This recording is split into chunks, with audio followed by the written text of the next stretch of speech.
नमस्कार दोस्तों। जैसे कि आप लोग जानते हैं, आज बात करेंगे पश्चिम बंगाल की। और जैसे कि आप लोग जान रहे हैं कि पश्चिम बंगाल में हाल ही में भारतीय जनता पार्टी जीती है पूर्ण बहुमत से, प्रचंड बहुमत। इतिहास में कहते हैं कि आज़ादी के बाद पहली बार भारतीय जनता पार्टी की अपनी सरकार बनी है। और इस सरकार बनते ही सुनामी कैसे आती है, आंधी कैसे चलती है, उसी स्पीड से वहाँ की जो करप्शन, घुसपैठिया और न जाने कितने चीज़ हुए हैं, तो उन सब पे कार्रवाई भी हो रही है। घुसपैठियों की तो लंका लगी है और सारे घुसपैठिया छोड़ के भाग रहे हैं। तो पश्चिम बंगाल से तो भाग रहे हैं, पश्चिम बंगाल से जा रहे हैं, ठीक है, बॉर्डर पे भी जा रहे हैं, पर पूरे भारत से भी जाना चाहिए। उसके लिए सरकार भी कदम उठा रही है। हाल ही में बॉर्डर में सिक्योरिटी की ज़्यादा तैनाती हो रही है, बाड़ लग रहे हैं, फेंसिंग हो रही है। और बांग्लादेश को तो चिढ़ हो गई, उसकी तो आमदनी जो है वो तो स्वाहा हो रही है।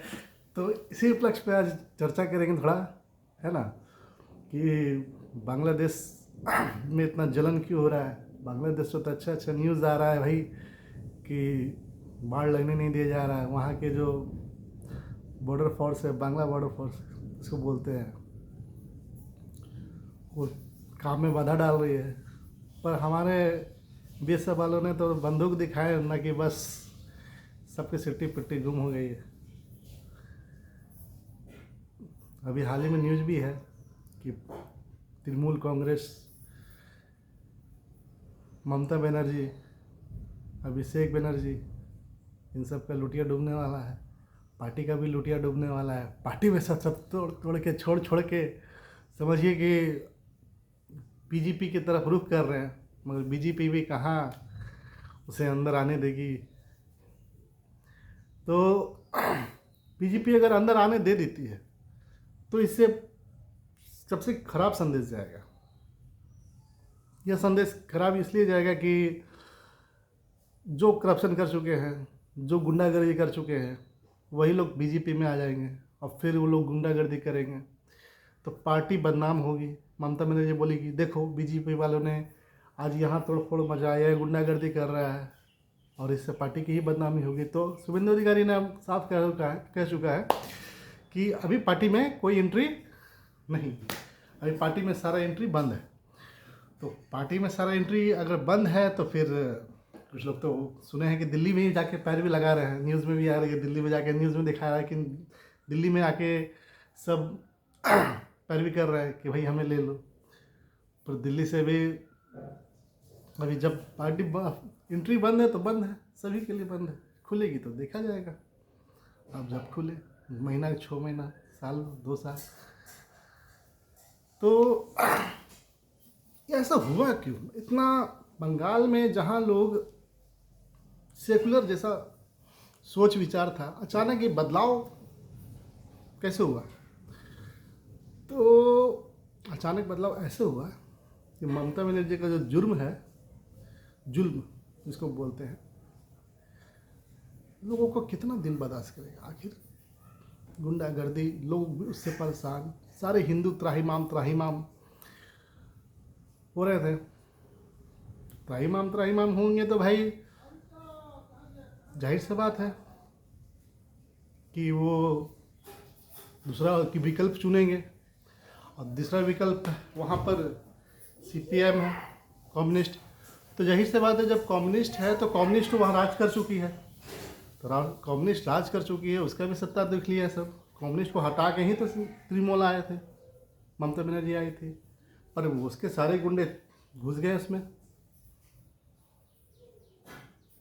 एंट्री ले लिया। तो आज तृणमूल वाला का क्या हाल है। अब तृणमूल वाला अगर बीजेपी में चले जाए तो फिर कोई फ़र्क नहीं पड़ेगा। तो जिसके कारण तो यही बात है दोस्तों इस चीज़ की जानकारी हमारे चैनल में मिलती रहेगी। नई नई तरह का कंटेंट लेके आऊँगा। चैनल को लाइक सब्सक्राइब करिए। और ये कहना था कि ये सब हुआ हिंदू के एकता से। अगर हिंदू चाल है तो क्या से क्या नहीं हो जाएगा। बस जहाँ चाह वहाँ राह, इसी को कहते हैं। हाल ही में फाल्टा सीट का आप नाम सुने हैं। ये फाल्टा सीट से लगभग 1,10,000 वोटों से जीत हुई है। अप्रॉक्स 1,10,000 के वोटों से जीती हुई है बीजेपी के कैंडिडेट। और हिंदू वहाँ लगभग 1,60,000 से 65,000 के बीच में है, जिसमें वोटिंग जो हुई लगभग 89% समथिंग कुछ था। तो बाकी जो वोटिंग नहीं हुई तो लोग जो चले गए, जैसे बाहर काम करने चले जाते हैं, तो वो रिटर्न आके वोट नहीं दे पाते हैं। तो लगभग 4-5 हज़ार वोट हिंदू के वहाँ कम होके था कि बाहर चले गए हैं। उतना वोटिंग जितना नहीं पड़ा उसका ही माइनस करके लगभग 1,60,000 वोट कैंडिडेट को मिला है। तो पूरा का पूरा मिला है। पर एक आश्चर्य वाली बात है, जो मुस्लिम वोट है वो सारा कन्वर्ट होके कहाँ चला गया? लगभग 95% कहाँ कन्वर्ट हो गया? कम्युनिस्ट में। तो सीपीआई में जब कन्वर्ट हो गया तो वो जाहिर बात है, सीपीआई सीपीएम सब कम्युनिस्टवादी के पार्टी है, तो उन लोग का विचारधारा है। तो ममता बनर्जी अब सबको लग रहा है कि अब ममता बनर्जी की पार्टी धराशायी हो जाएगी आने वाले समय में। आप क्या सोचते हैं जरा कमेंट में बताइए। और परंतु पार्टी अगर टूट गई तो विपक्ष में या तो कांग्रेस मजबूत हो जाएगी या सीपीआई मजबूत हो जाएगी।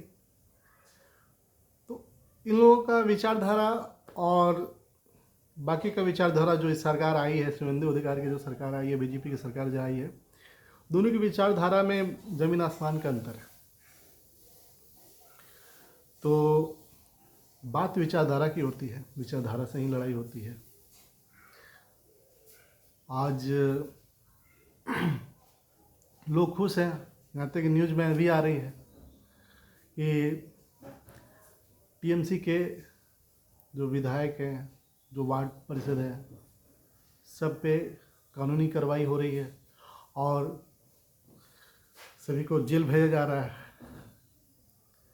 किसी को रस्सी से बांध के रोड पे उसे ले जाया जा रहा है, पैदल मार्च कराया जा रहा है।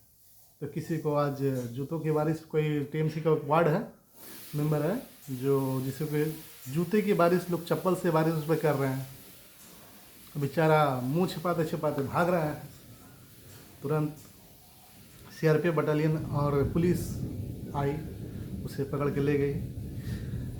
उसके पीछे क्या था कारण? क्यों चप्पल बारिश हो रही थी उसके पास? उसके लोग क्यों कर रहे थे? गुस्से में कर रहे थे। तो क्यों कर रहे थे? ये कारण था कि आवास योजना के लिए उन्होंने पैसा लिया था किसी से 10,000, 15,000, 20,000, और सबको कहा था कि आवास मिल जाएंगे। सरकारी आवास जो है उसके लिए जो पैसा लिया था, और ना किसी को मिला और ना मिलने वाला है भाई। क्योंकि पैसा लेके काम करने का टीएमसी का तो काफ़ी समय से सब चल रहा है। और अभी तो बहुत कुछ हम आपको बताएंगे नेक्स्ट वीडियो में। तो वीडियो में बने रहिए। जय श्री राम, जय हिंद, यही बोल के मैं समाप्त करता हूँ। और लाइक और कमेंट और सब्सक्राइब ज़रूर करिएगा।